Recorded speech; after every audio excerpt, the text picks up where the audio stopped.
So today's conversation is all about CBDC, what it is, how it works, and what most people get wrong about it. So let's quickly dive right in.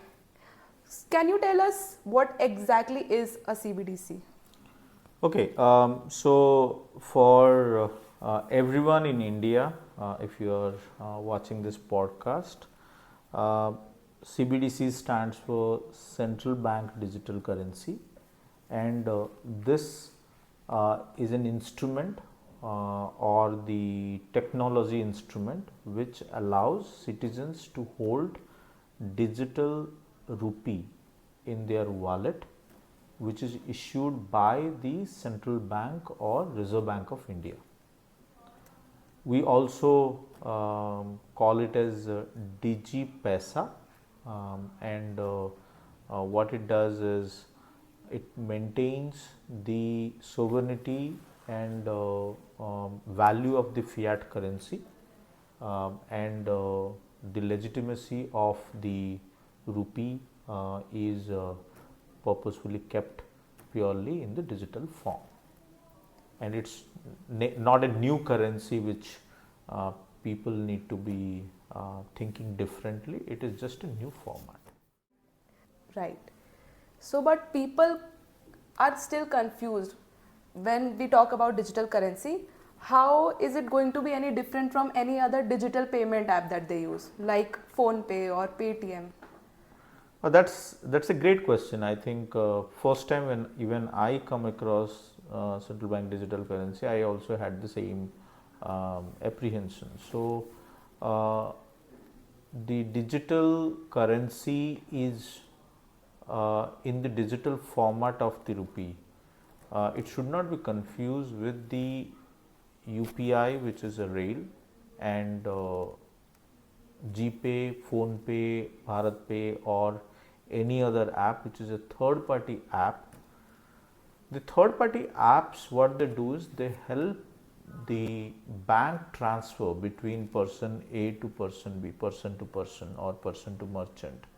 So UPI is a vehicle which makes the movement of money, whereas central bank digital currency, which is issued by the RBI, it is users' money, it is your money.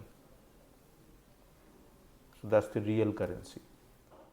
So, you said that digital currency is issued by the RBI, and Yes. we also understand that it is similar to physical note. Yes. But then a concern about privacy comes into place. Okay. Does it mean that the government is tracking every rupee that we are spending?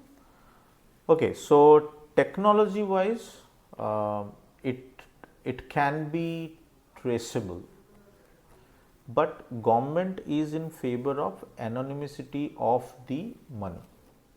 So the low value transaction, government want the users to use the digital rupee like a normal day to day behavior of the purchase and spending.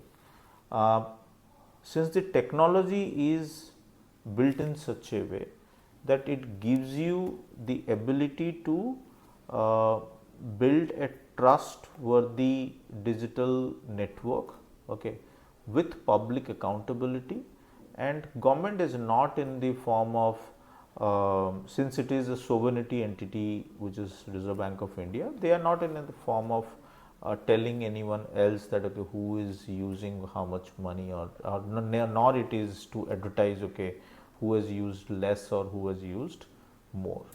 But it can be absolutely safe format of currency for everyone who is using small everyday transactions. It is anonymous.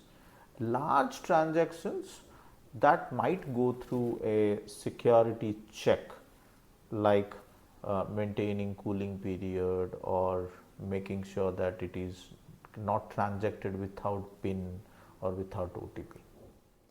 So, Yes. so I mean, my question would be, why should a normal person or an everyday person, why should they care now? Why do you think it's high time to, start accepting digital currency in your everyday lives?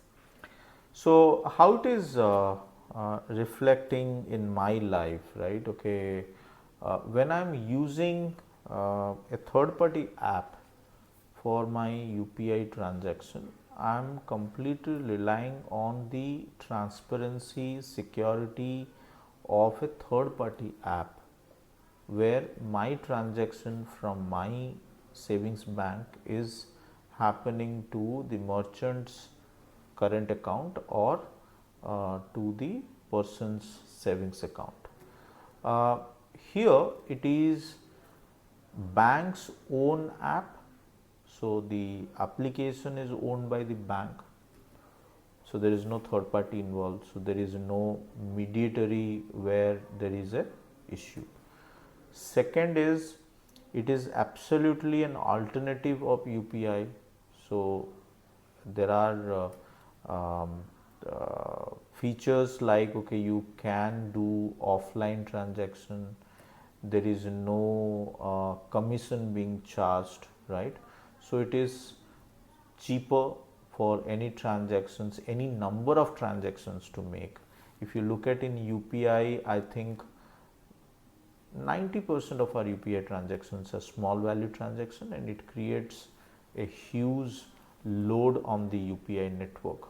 There are chances UPI becomes the single point of failure. And most importantly, when you are looking at 500 million people using UPI, there are more than 800 million people who are not using UPI. So there is a large population which need to be brought into the financial inclusion.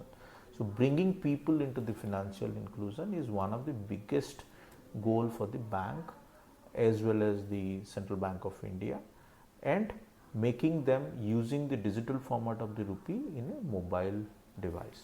Really insightful session from your side, Mr. Deepak. Thank you so much for your time. I hope we can have more discussions on CBDC soon. Thank you. Most welcome.